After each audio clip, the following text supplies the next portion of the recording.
Tuesday Truck Talk here. Wanted to talk about the bloodbath in the markets yesterday for those of you that pay any attention. For those of you that don't, move on. But make sure you like and subscribe beforehand.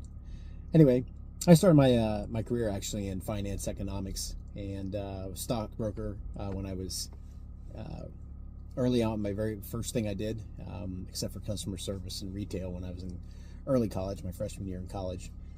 But it was something I had a passion for long before that. I actually started studying bonds, bought a couple books before I was a teenager, actually, on bond derivatives.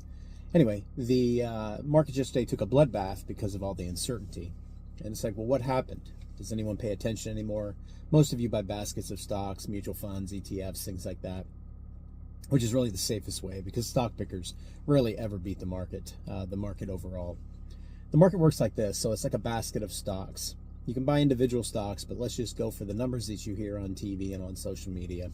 If there's 10 stocks and they're all worth $1, then that's a $10 valuation for the basket of stocks. If 5 go up to $2 and the other 5 stay at $1, then you now have a $15 valuation. If 5 go down to 50 cents, now they're only worth $5, but the others go up to 3, then you're actually worth $20. So it's based on the valuation of those stocks going up as a basket, when some can go down and some can go up, but overall their total value is what makes the market go up and down.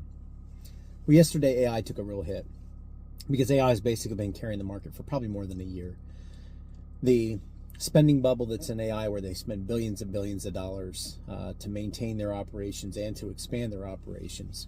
There was just a lot of hits yesterday in the news about those types of things, where the market's the small basket of AI stocks, which is everything from Oracle, which is an AI, to Facebook, which is an AI, and so on and so forth.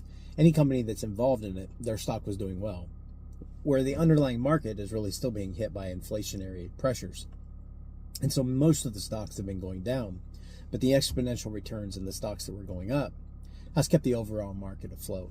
And yesterday there was just a real crack in that armor with the tariffs and a lot of the bad news that came out. But it was basically just a reset.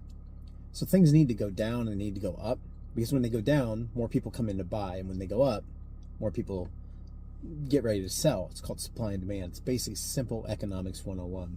It's the same thing that's happening in restaurants. Restaurants are going out of business all over because they reached a pricing threshold where the price got so high for you to go out to eat that people stopped going out to eat.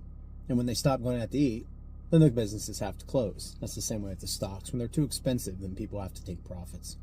But is it a good or bad thing? I really don't think it's necessarily a bad thing. I do think the markets have been overstimulated for well over a year and a half, because when interest rates go up, markets usually go down. Instead, ours went up because of the anomaly of the AI markets. But we also have this pending war that may or may not occur. There may be an 11th hour change, with Iran or whatever it might be. We have all this confusion in Mexico. There's just confusion everywhere, and the markets have continued to go up, which kind of keeps most of the people, including many of you, inebriated because you think you have money. So that's really what happened yesterday in the markets. The stocks that had been going up, they had gone up to $3, $4, $5, but there was nobody in between the $1 and the $3, $4, $5 to buy again. So everybody just got out of the way, and it was like catching a falling knife, as I call it. The markets is a very, very fickle mistress. So it's best that you guys continue to just invest in your portfolio of investments, ETFs, mutual funds. But at the end of the day, you want to most of the time just invest in the baskets, because those baskets are going to continue to go up as some of the stocks go up, some of the stocks go down, but overall you hope that the overall portfolio goes up.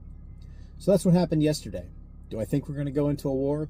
I don't know. Trump's usually pretty good about coming out with an 11th hour kind of a scare tactic that usually gets them to change, but I don't think Iran's going to change, because this goes much deeper than our society.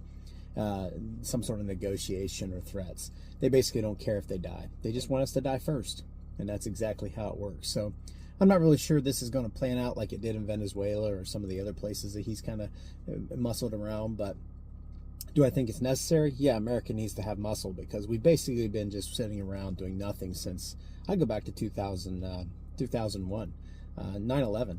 I actually think we haven't done anything since then. We went over and had a couple fake wars, and lost a lot of good people, but we really didn't show our muscle, and we lost our muscle due to the just being really weak. really, really weak. And you can be strong without being belligerent or being a tyrant, but we no longer were strong. Probably aren't anyway. So as long as the markets keep going up, people think everything's good, but the underlying strength is probably still pretty poor. Stay driven.